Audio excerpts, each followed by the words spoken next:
로마서 8장 5절로 8절 말씀 계속해서 살펴보겠습니다.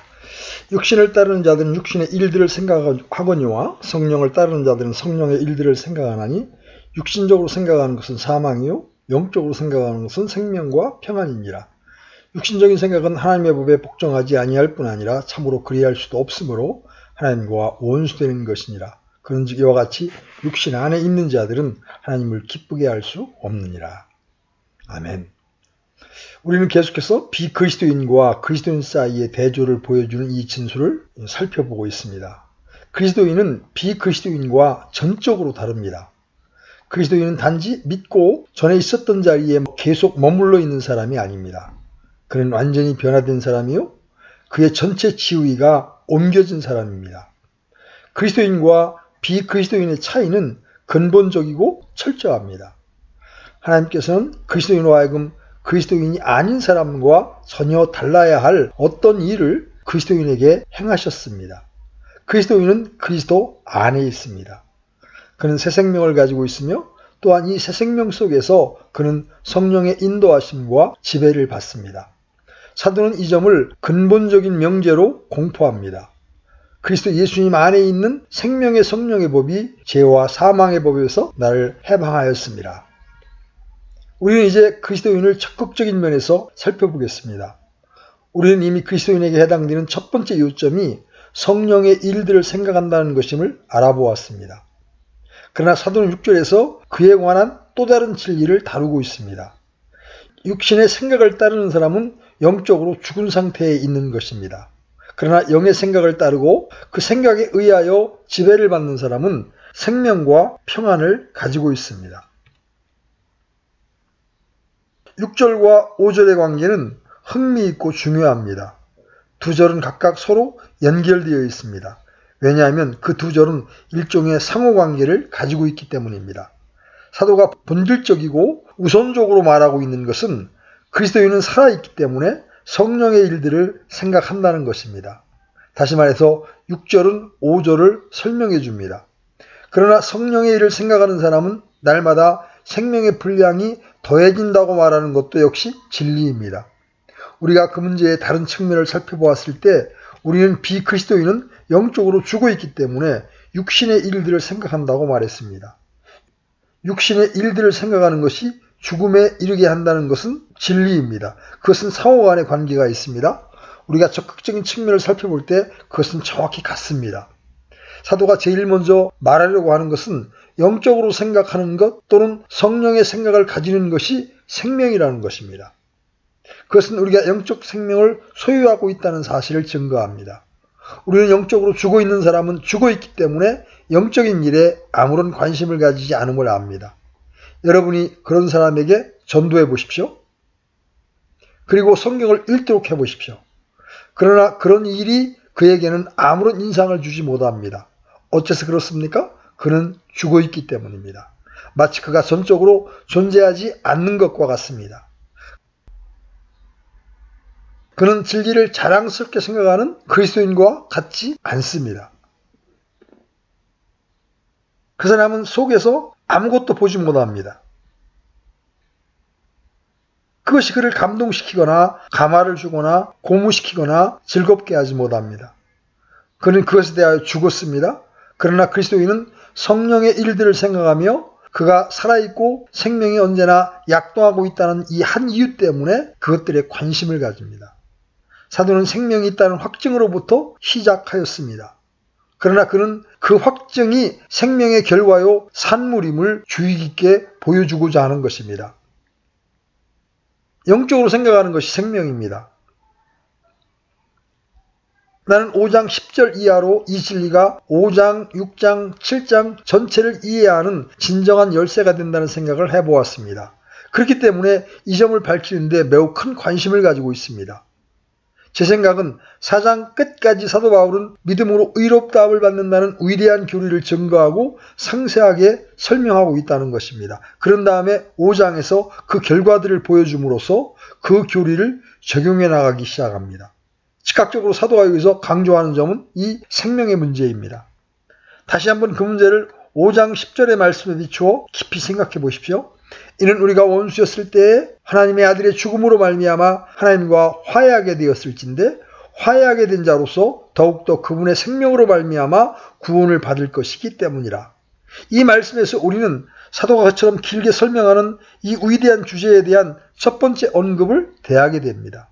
제가 이해하기로는 그 주제야말로 이 8장에서 사도가 말하고 있는 것에 대한 모든 비밀이기도 합니다. 그리스도인은 단순히 주 예수 그리스도를 믿는 사람만이 아닙니다. 물론 그는 그분을 믿습니다. 그러나 그렇게 말하는 것이 가장 중요한 일은 아닙니다. 그리스도인에 대한 말을 하는데 가장 중요한 일은 그가 그리스도 안에 살아있으며 그리스도의 생명이 그 안에 있다는 것입니다.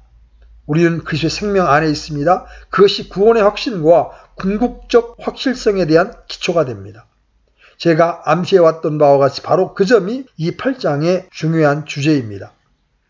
저는 이 점을 분명히 밝히려고 합니다. 사도는 거기 5장 10절에서부터 그 문제를 취급하기 시작했습니다. 그런 다음에 5장 12절에서 재빨리 그 문제를 반복합니다. 바로 그것이 아담이 우리에게 한 일입니다. 그리스도는 우리에게 무엇을 하셨습니까? 그분은 우리에게 생명을 주십니다. 그 점이 거기 12절에 함축되어 있습니다. 여러분은 15절에서 다시 그러한 점을 대하게 됩니다. 그러나 거저 주시는 이 선물은 또한 그 범죄와 같지 아니하니 이는 한 사람의 범죄를 통해 많은 사람이 죽었을진데 하나님의 은혜와 또 한 사람 예수 그리스도에 의한 은혜로 말미암은 선물은 더욱더 많은 사람에게 넘쳤기 때문이니라. 어떤 면에서 그러합니까? 그렇습니다. 사망의 반대는 생명입니다. 거기에서 그 문제가 다시 나타난 것입니다. 그러나 17절에서 그 요점을 살펴보시기 바랍니다. 한 사람의 범죄로 말미암아 사망이 한 사람을 통하여 군림하였을진데 은혜와 의의 선물을 넘치게 받는 자들은 한 사람 예수 그리스도를 통하여 더욱더 생명 안에서 군림하리라. 여전히 18절에서 더욱더 특별하게 그 문제가 나타납니다.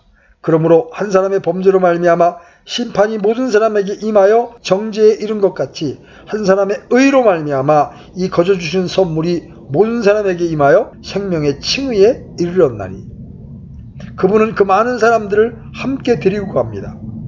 의롭다 하시고 또한 생명을 주십니다. 의롭다함을 받았는데 생명을 받지 못할 리가 없습니다. 바울은 그 칭의와 생명을 함께 묶어 말하고 있습니다. 다시 6장에서 바울은 그 문제를 자세하게 설명하고 있습니다. 그러므로 우리가 죽음 안으로 침례를 받아 그분과 함께 묻혔나니 이것은 그리스도께서 아버지의 영광을 힘입어 죽은 자들로부터 일으켜진 것 같이 우리도 생명의 새로움 속에서 걷게 하려 함이라. 그것이 사도가 8장 6절에서 말하고 있는 것에 대한 일종의 암시요 실마리입니다. 우리는 새 생명 가운데에서 새로운 삶의 방식으로 행하고 있습니다. 6장 5절에 보면 만일 우리가 그분의 죽음과 같은 모양으로 함께 심겼으면 또한 그분의 부활과 같은 모양으로 되리라. 같은 진리가 10절에서도 나타납니다. 그분께서는 죽는 것을 통해 친히 죄에 대하여 단 한 번 죽으셨으니 살아계심을 통해 친히 하나님께 대하여 살아계시나니. 그 다음 11절에서 나타납니다. 이와 같이 너희도 너희 자신을 죄에 대하여는 참으로 죽은 자요 하나님께 대하여는 예수 그리스도 우리 주를 통해 산 자로 여길지어다. 우리가 하나님께 대하여 살았다는 것은 반드시 인식해야 하는 사실입니다. 우리는 죽어 있었습니다. 그러나 지금 살아 있습니다. 우리는 이렇게 여겨야 합니다. 우리는 그것을 기정사실로 생각하며 믿어야 합니다. 우리는 그것에 비추어서 살아나가야 하며 더 이상 죽지 않고 하나님께 대하여 살아있다는 것을 인식해야 합니다.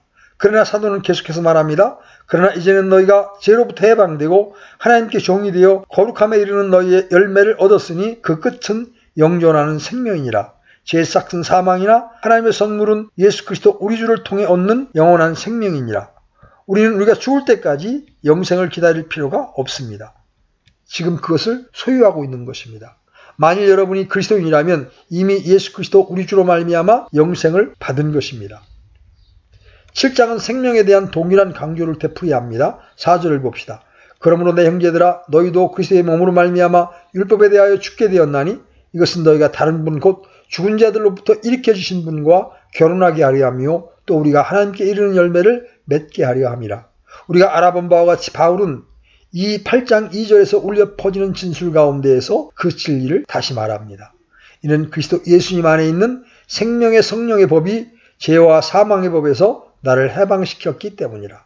바로 이것이 사도의 중심 주제임이 분명합니다. 만일 여러분이 이 점을 포착하지 못하면 사도의 가장 본질적인 논증을 놓쳐버리고 마는 것입니다. 그리스도인은 죽은 자들로부터 살아나사 하나님께 대하여 살아있는 사람이고 영원토록 죽은 자 가운데에서 살아계신 주 예수 그리스도께 시집간 사람입니다. 그러므로 그리스도인은 그리스도와 결혼하여 하나가 되었는데 그 역시 영원토록 살아있게 되는 것입니다. 바로 그러한 논리입니다. 바울은 에베소 2장 1절에서 범법과 죄들로 죽었던 너희를 살리셨다고 말하였는데 바로 그 말씀과 같습니다. 여러분은 죽은 가운데에서 그리스도와 함께 살리심을 받았으며 그리스도와 함께 살아있습니다. 또한 이 순간에도 하늘 보좌에서 그리스도와 함께 앉힌 바 되어 있습니다. 베드로는 우리가 하나님의 성품에 참여한 자가 되었다고 말하였는데 그 말씀과 같습니다. 그리스도의 신분은 그러합니다. 그는 새 생명, 새 위치, 새 능력, 새 힘을 소유하고 있습니다. 그것은 그리스도부터 온 생명이요 그리스도 안에 있는 생명입니다. 다방면으로 이것은 신약성경의 주요 주제입니다. 칭의를 포함한 모든 것은 바로 그 주제에 집중되어 있으며 모든 것은 그 주제를 향하고 있습니다. 거듭남의 교리는 절대적으로 근본적인 것입니다. 그렇게 많은 사람들이 복음전도에 대하여 잘못된 관점을 가지고 지나치게 결단에 관심을 기울이는 것은 이 점을 명확하게 이해하고 있지 못하기 때문입니다. 그래서 사람들은 그들이 그리스도인이 된 다음에도 타락할 수 있다고 믿는 것입니다. 그것은 전적으로 중생과 생명에 대한 개념을 잘못 이해하고 있기 때문입니다.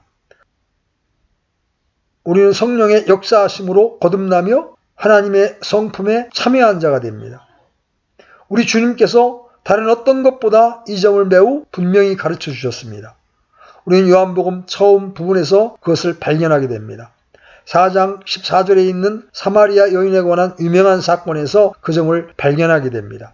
누구든지 내가 줄 물을 마시는 자는 결코 목마르지 아니하리니 내가 줄 물은 그 사람 속에서 솟아나는 우물이 되어 영원한 생명에 이르게 하리라 하시니라. 그 문제에 관한 말씀 중 이처럼 위대한 말씀은 없습니다. 우리는 요한복음 5장 24절에서 비슷한 말씀을 보게 됩니다. 진실로 진실로 내가 너희에게 이르노니 내 말을 듣고 또 나를 보내신 분을 믿는 자는 영원한 생명이 있고 또 정죄에 이르지 아니하리니 사망에서 생명으로 옮겨졌느니라.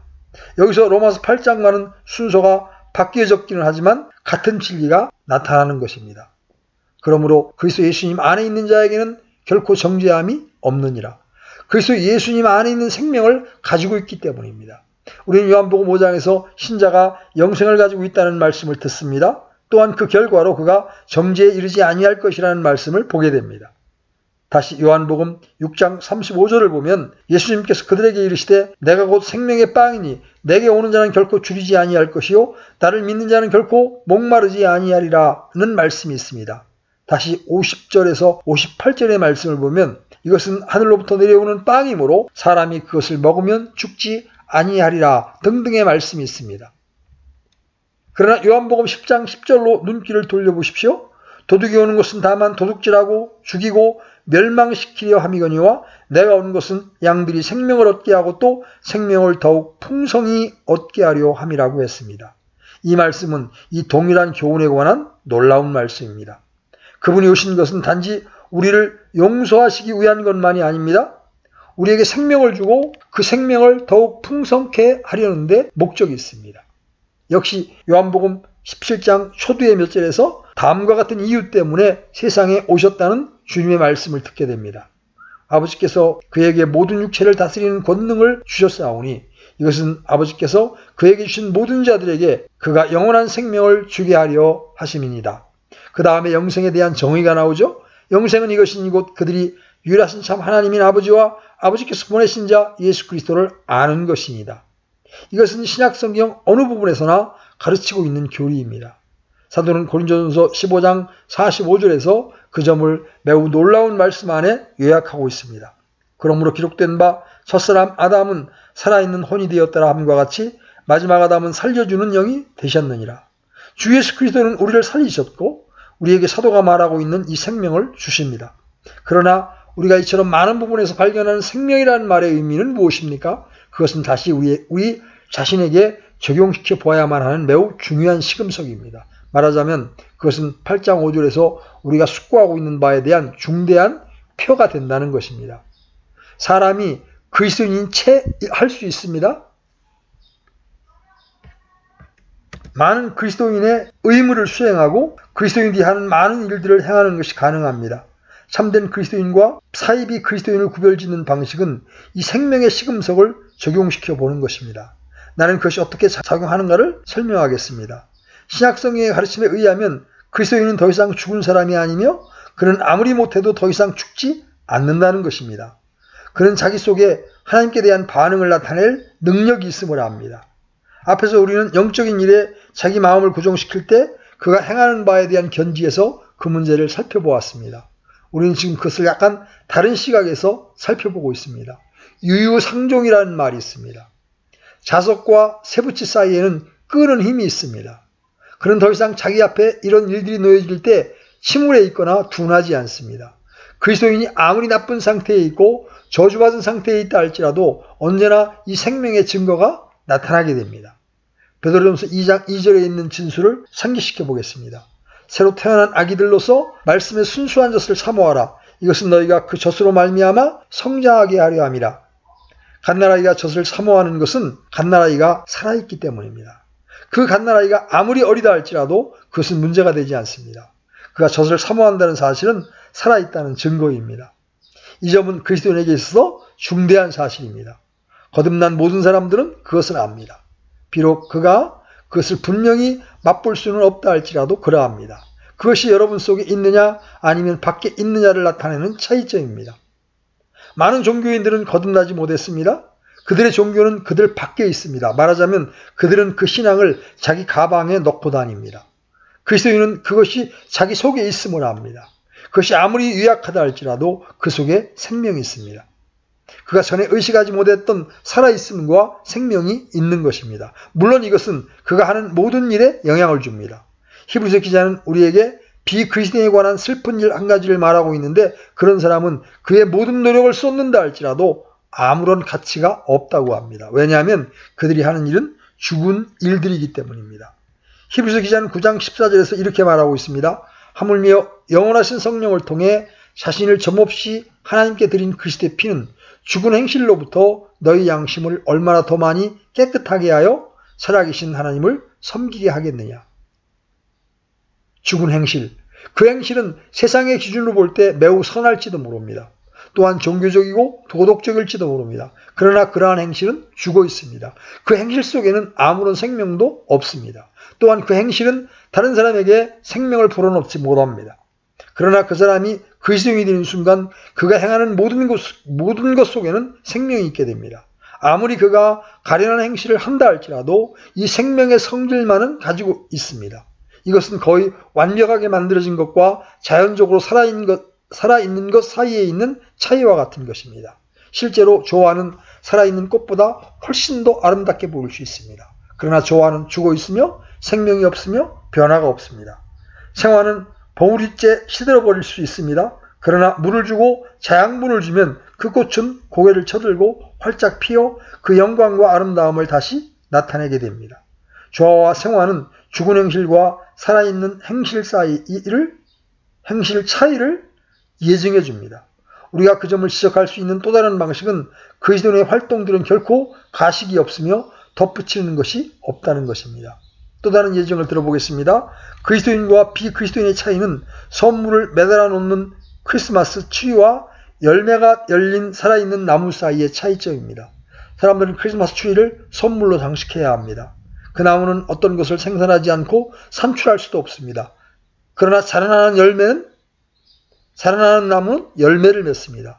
열매는 더 이상 밖에서 첨가되는 것이 아닙니다. 그것은 생명에서부터 나오는 것이며 살아있는 나무 속에 있는 진액과 능력 속에서 나타나는 것입니다.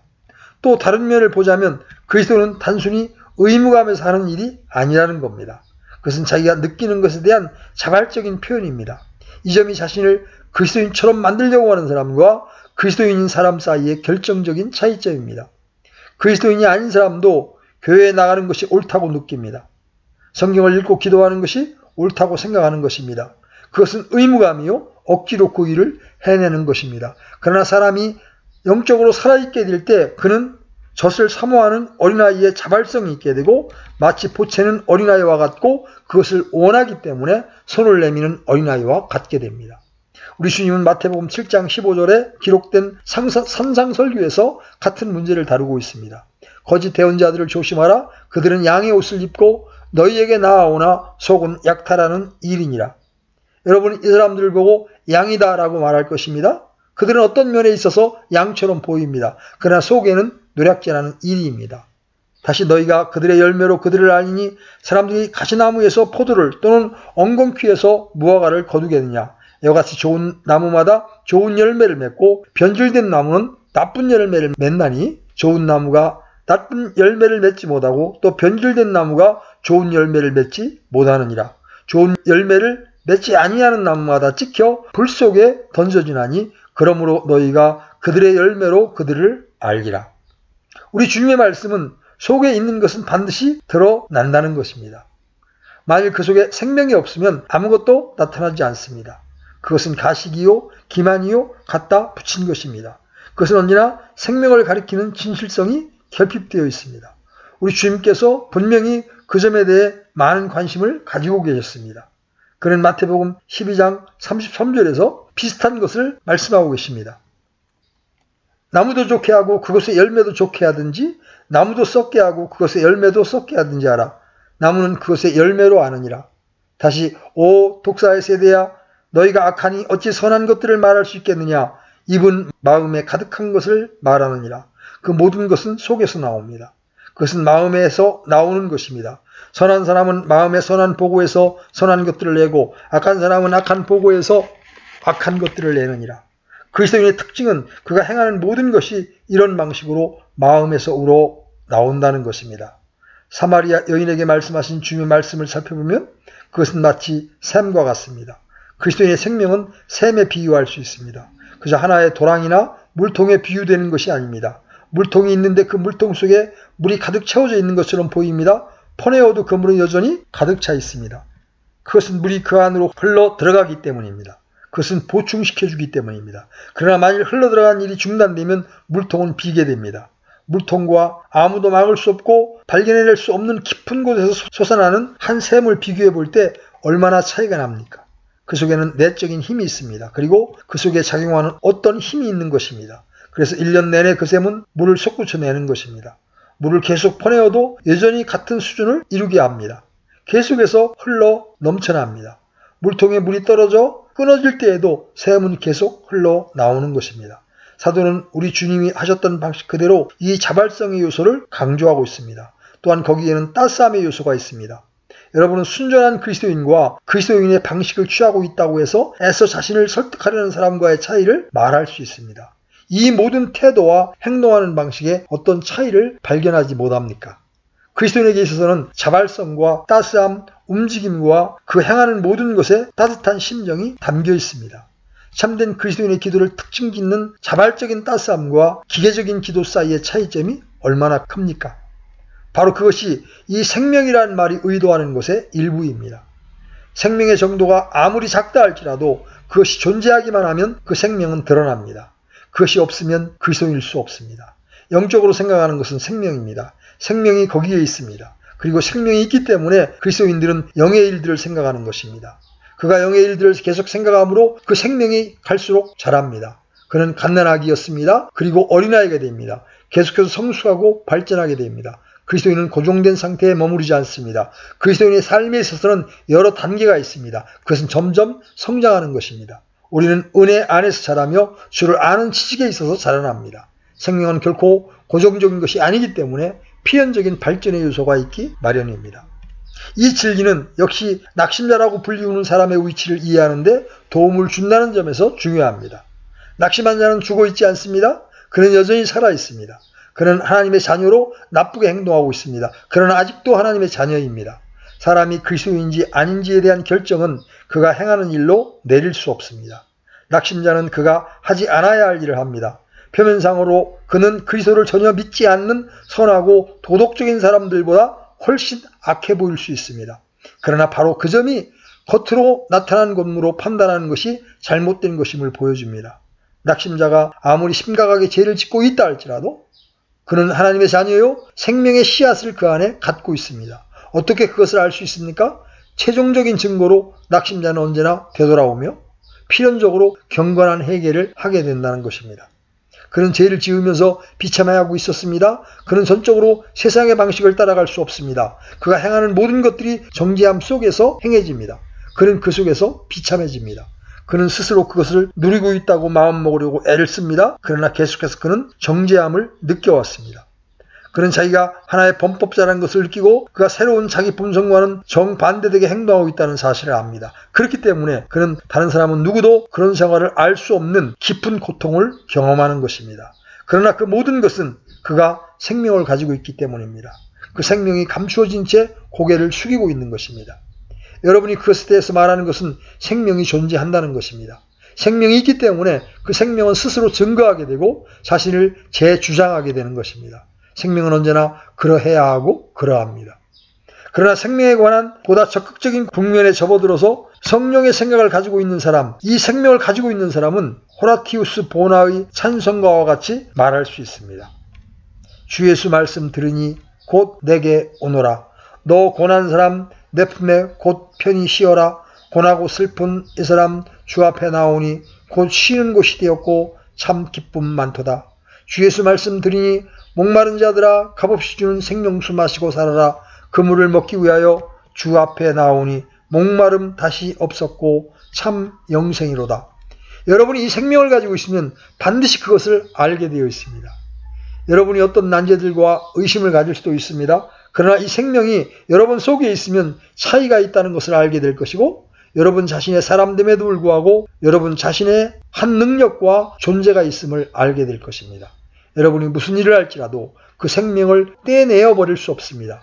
때때로 그리스도인은 심하게 낙심해서 심지어 기독교의 진리를 듣지 않았으면 좋았을 것이라는 생각을 하는 경우도 있습니다. 그러나 그것은 그가 생명을 지니고 있고 그 자신보다 생명이 보다 권능이 있다고 하는 증거입니다. 그것은 사람의 영혼 속에 있는 하나님의 생명입니다. 그는 이미 요한복음 17장 3절에서 주님이 생명에 대하여 어떻게 말씀하시고 계신지 살펴보았습니다. 영생은 곧 유일하신 참 하나님과 그의 보내신 자 예수 그리스도를 아는 것이니이다. 다른 말로 해서 생명이 있는 곳에는 언제나 어느 정도의 하나님을 아는 지식이 있기 마련이라는 것입니다. 그리스도인은 아무리 악해진다 할지라도 어느 정도 하나님을 아는 지식을 가지고 있습니다. 하나님은 그리스도인에게 있어서 추상적인 개념이 아닙니다. 그리스도인은 하나님이 어떤 분이신지를 압니다.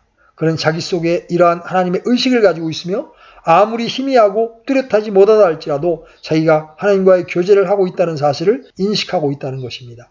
그리스도인에게 있어서 하나님은 실제적인 존재입니다. 그 지식에 있어서 무한하고 다양성이 있습니다. 그러나 기본적으로 그리스도인은 하나님의 존재에 대한 증거들에 매달리는 사람이 아니라는 점입니다.